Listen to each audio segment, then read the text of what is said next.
wears a tank top to church and has a chat with the pastor. And hard copy anchor Terry Murphy. Maverick scientist Cuthbert Newton. And the singing astrologer Harvey Sid Fisher. Plus tonight's band, The Underthing. And now, say goodnight to Mark DeCarlo.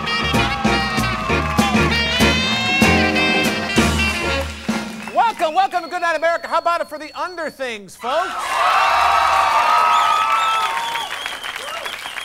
Eric, you gotta love a band with a concertina.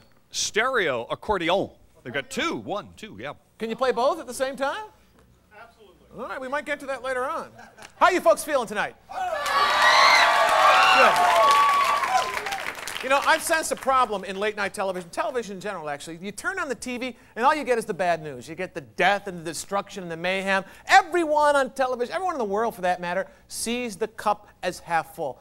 What we'd like to do is we'd like to pick people up. We'd like to find the little shred of fun, the little shred of niceness in the world, the silver linings and things to pick you up, because I know it's late at night. Hopefully after the show you're going to bed with a little smile on your face.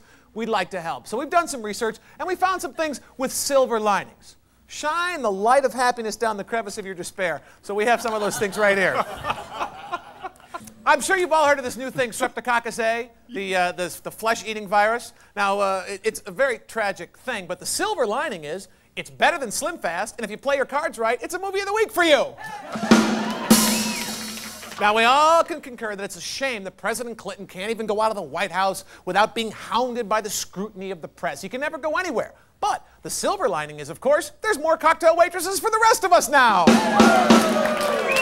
Finally, there's a horrible hole in the ozone layer. It's a tragedy that threatens the entire planet. I think we can all agree on that. However, there is a silver lining to that, because with that big hole there, we all get a much better view of Uranus. So there's a plus.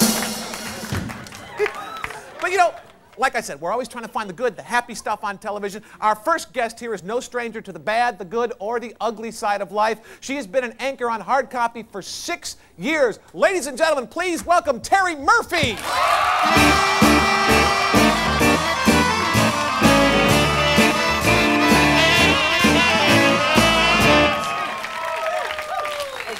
It occurred to me that's the first time anybody's seen my legs. Absolutely.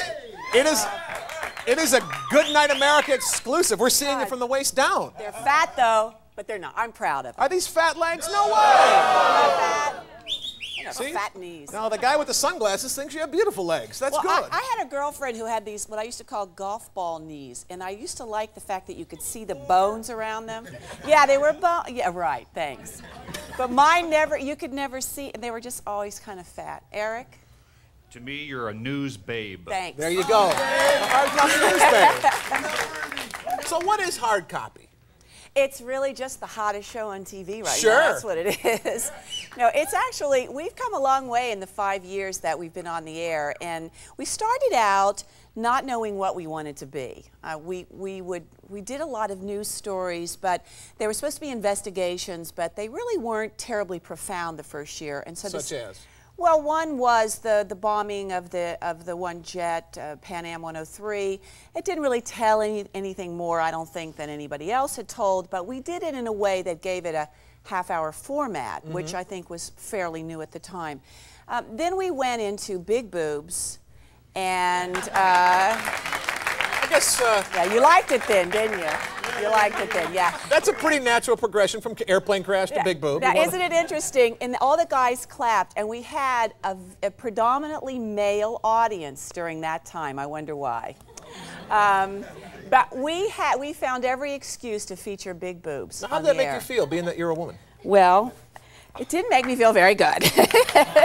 No, I kind of just, I grinned and was bearing it, but I didn't, now, I didn't like it. that would have been a story. Yeah.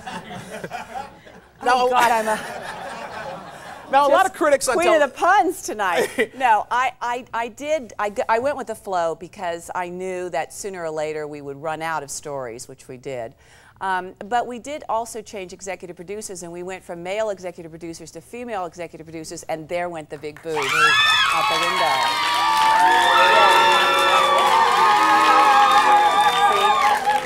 See? Guys, please. evolved. But now, wait a minute. Now, ladies, I mean, don't you like hard copy now better? I'm having a flashback.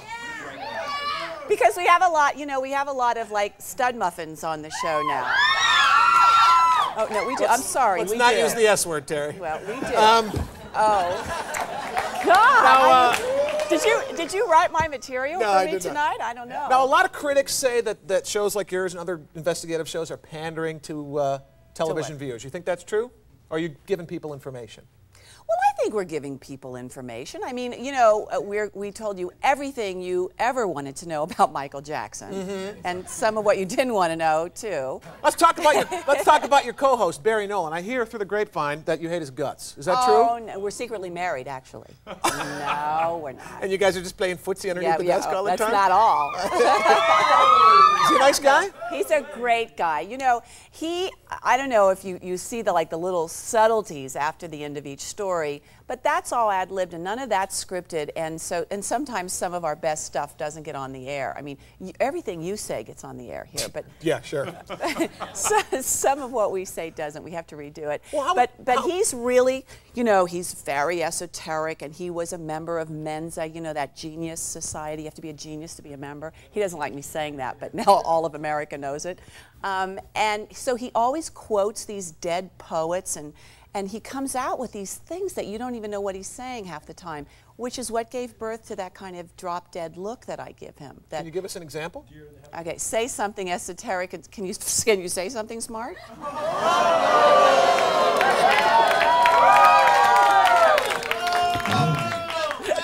Big boobs at 11. Stay tuned. That's the look. So that's our relationship. Is it tough? Most of the stuff you're delivering is just downer, bad, horrible news. No, it's not. Well, sometimes it is. No, it's not. No, it really isn't. What we try to do now, and I think this is where the women came into, because we actually have a lot of women working on the show now, and we never did before. You know, women, I'm sorry, women are more sensitive. I mean, would you agree to that? Yes, it's true. And so, as a result of that, we try to be a little bit more compassionate, a little more sensitive, and we take sometimes an advocacy position. I mean, there were some dogs that were being abused recently that we helped free and, you know, and put into good homes. And, you know, that's the kind of thing. Well, that's what women do. It's a nurturing thing. Exactly. Are you a mom? I'm a mom. I got 2 kids. Hard balancing news reporter, mom?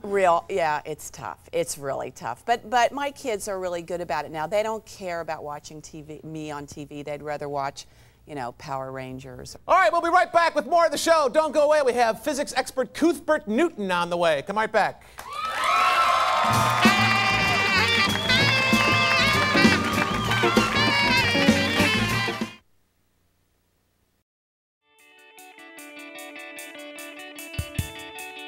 If you or someone you know has herpes, then this is important to watch because the product I'm going to share with you is guaranteed to work. It's called Ezzor X. There is no cure for herpes, but there is something guaranteed to stop outbreaks, provide soothing relief, and accelerate healing. In this attack pack, there are 5 individual swabs. They are easy to carry and easy to use. Just snap it to activate it. If you feel an outbreak coming on, apply Ezzor X after that first tingle and immediately feel the relief. So if you're looking for something that's powerful, natural, and really works, then order Ezzor X now.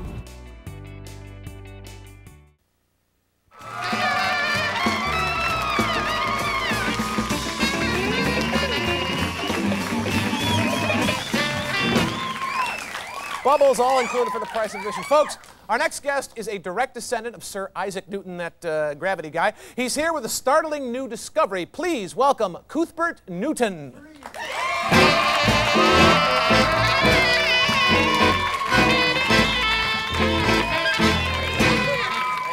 Terry Murphy. Love her show. See your show all the time. Thanks.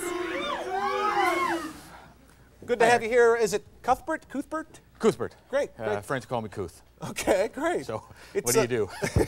Now, you're a direct descendant of Sir Isaac Newton, the guy that discovered gravity, or? That's right. Yeah. Well, he was my great to the power of 10 uncle. And he was a great scientist. Well, I should think so. Yes, kind of a legend. Yeah. We can only hope to be as good as Sir Isaac, as they call him. I always would imagine you'd call a man like that Sir. Absolutely. But he's Sir Isaac Newton. Yes, he was indeed my uncle, great uncle. And well, and you're kind of following in the family footsteps. I Are would you like a scientist as well? Well, I am. I like to call myself a scientist, but that's my day job. I'm a dentist. So. Okay. Well, I mean, that's.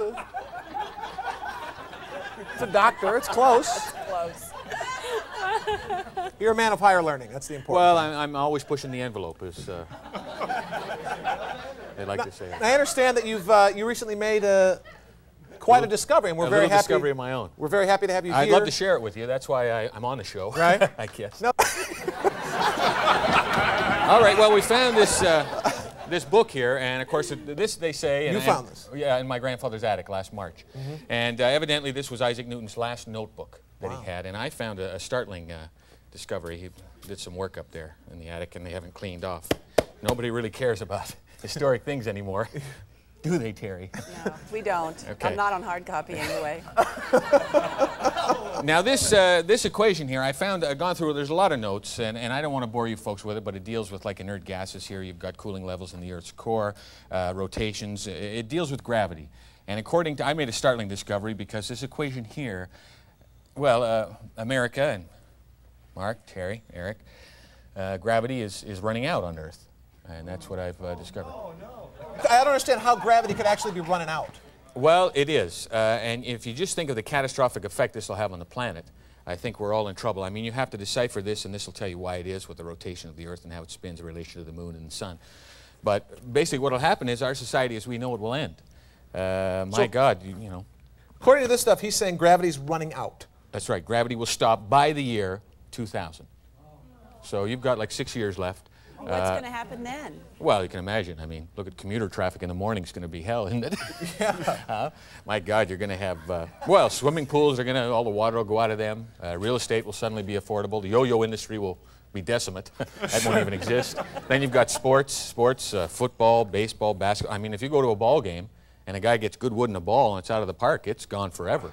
I would imagine so. Golf courses, everything will be a par 1. Just whack, it's gone. So that's kind of what you're dealing with. I predict that arm wrestling will be a professional sport. People will go to a stadium, strap themselves in, and watch arm wrestling. Tetherball will be very popular. Sure. Is there anything that we can do to like reverse this process here? I really can't make much sense of it. Well, no, you're a layman, and you shouldn't be expected to make something out of this. But I look at it, I have a trained eye, and I've worked on a little experiment based on my great to the power of 10 uncle. And I've come up with a super electron magnet, which it's an enormous kind of thing. It's carbon-based. It's about the size of a barn. And basically what we're going to do is we're going to insert it into the Earth's core. That'll take a good day.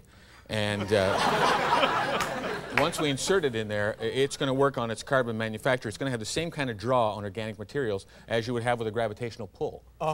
So we'll be able to create a gravity. Of course, it won't hang on to things like polyester and plastic. They'll go out into space, but hey, a perfect world maybe. Huh? Yeah. Does the government know about this phenomenon and all? They do, Mark. Well, why haven't we heard about it then? It seems. Well, because I have the book and I refuse. I refuse. Actually, hard copy has the book now. No, now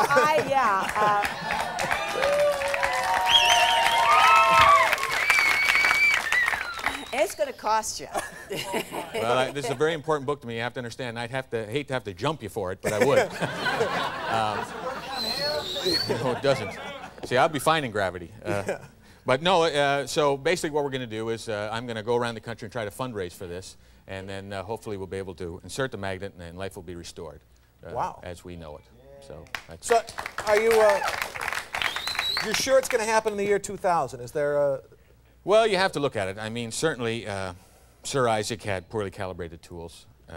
These are tools which I'm sure, he said the year 2000, perhaps it would be 10 years before it.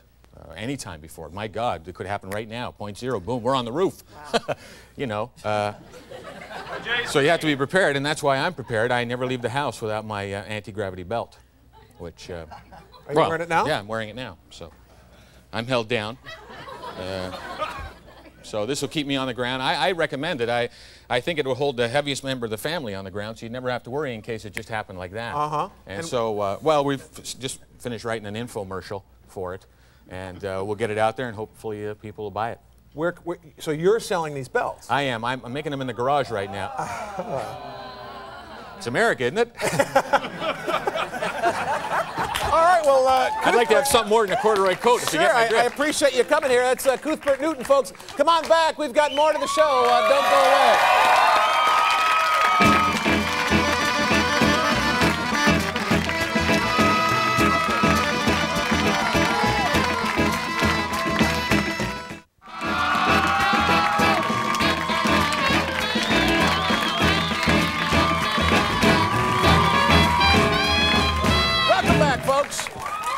Folks, every morning, millions of Americans pick up the paper or call a 900 number to find out what's in store for their astrological sign for the day. My next guest delivers the zodiac like none other. Ladies and gentlemen, please welcome, of course, the singing astrologer, Mr. Harvey Sid Fisher.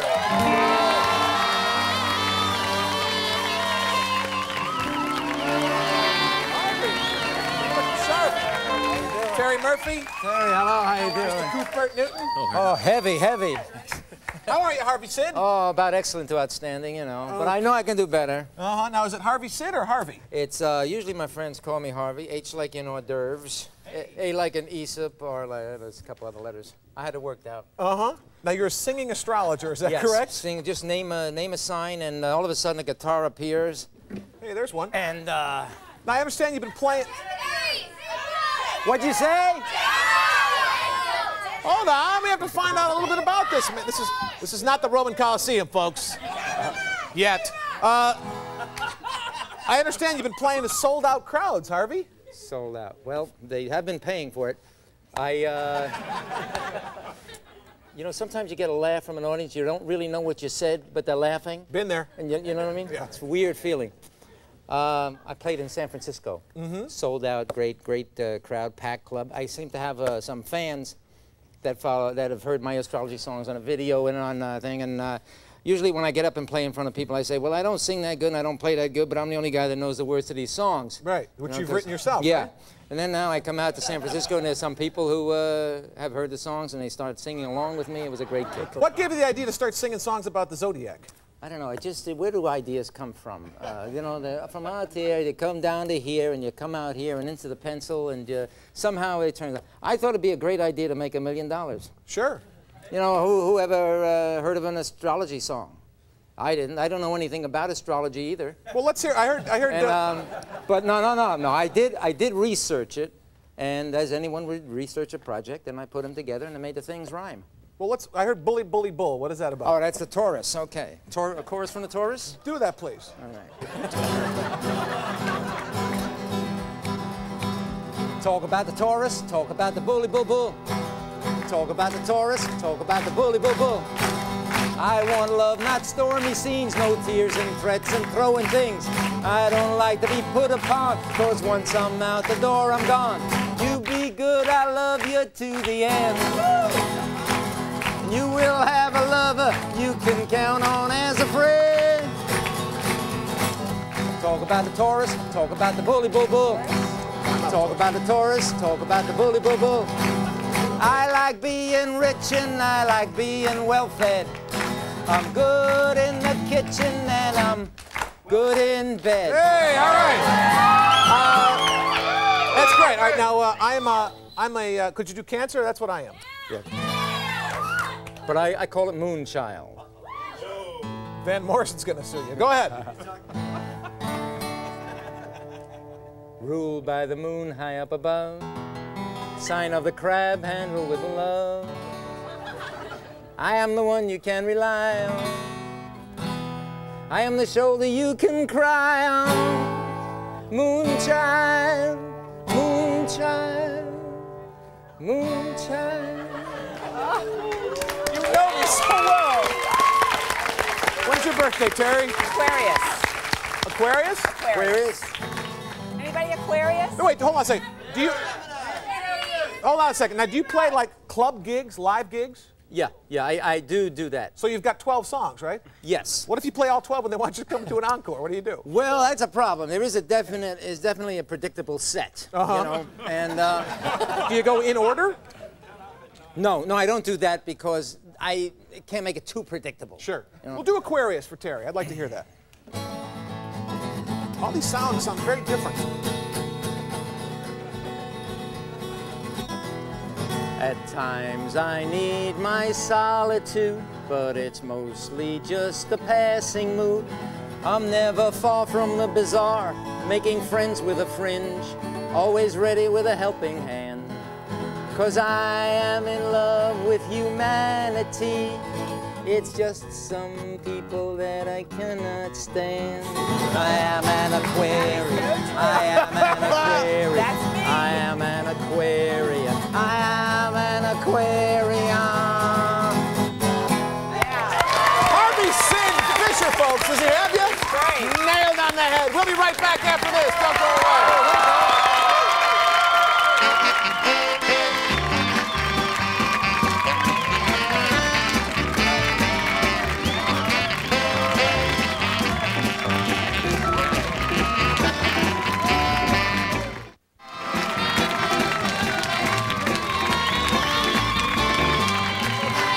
Now, in the commercial, Harvey gave us a little interesting tidbit. Actually, these two have actually worked together before. It's true, it's true. I'm an actor, I'm a writer, I'm one of LA's top 10,000 photographic models, and I'm also a macrobiotic, and I also worked on hard copy. I did a thing in Chappaquiddick. I had a couple of lines in it. Do you remember your lines? It was, hey, these girls are getting drunk, and there's a missing girl in a car, or something in the water. I don't know what it was. Brilliant, Harvey. That was great. We are out of time, folks. Thanks for watching. I'd like to thank my guest, Miss Terry Murphy. Singing astrologer Harvey Sid Fisher. And Mr. Keith Burton, and of course, Eric Charles Boardman, and the band The Underthings. That's it. Good night, America.